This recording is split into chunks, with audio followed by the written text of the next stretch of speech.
গেলবারের ধারাবাহিকতায় এবারও ফ্রান্সের স্থানীয় রাজনীতিতে প্রবাসী বাংলাদেশিদের সরব উপস্থিতি দেখা যাচ্ছে। আগামী মার্চে হতে যাওয়া পৌরসভা নির্বাচনে ডেপুটি ও কাউন্সিলর পদে লড়ছেন বেশ কয়েকজন বাংলাদেশি মুখ। এরই মধ্যে তারা শুরু করেছেন আনুষ্ঠানিক প্রচারণা। ইব্রিজ সুরসেন এলাকা থেকে এবার নির্বাচনে প্রার্থী হয়েছেন ফ্রান্স জাতীয় ক্রিকেট দলের সাবেক সদস্য এবং বর্তমানে ফ্রান্স ক্রিকেট বোর্ডের সদস্য জোবায়েদ আহমেদ। ফ্রন্ট পপুলার দলের হয়ে বর্তমান পৌর মেয়র ফিলিপ বয়েসুর প্যানেলে প্রতিদ্বন্দ্বিতা করছেন তিনি। বুধবার এক জাঁকজমকপূর্ণ অনুষ্ঠানের মাধ্যমে জোবায়েদ সহ প্যানেলের অন্যান্য প্রার্থীদের পরিচয় করিয়ে দেয়া হয়।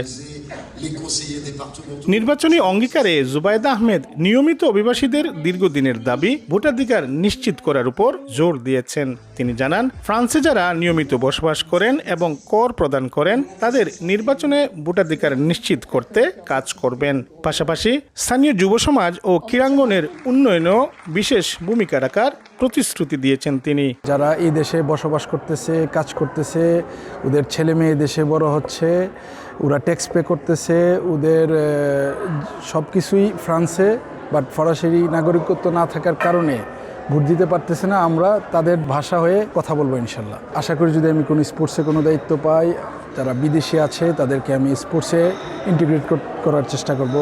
স্থানীয় প্রবাসী বাংলাদেশিরা আশা করছেন জুবায়েদ নির্বাচিত হলে আবাসন সংকট নিরসন সহ কমিউনিটির বিভিন্ন সমস্যায় তিনি অগ্রণী ভূমিকা পালন করবেন। যারা বাংলাদেশে আছে, বিভিন্ন অভিবাসী, তাদের অনেক ডিসক্রিমিনেশন আমরা এখানে ফেস করতে হয়।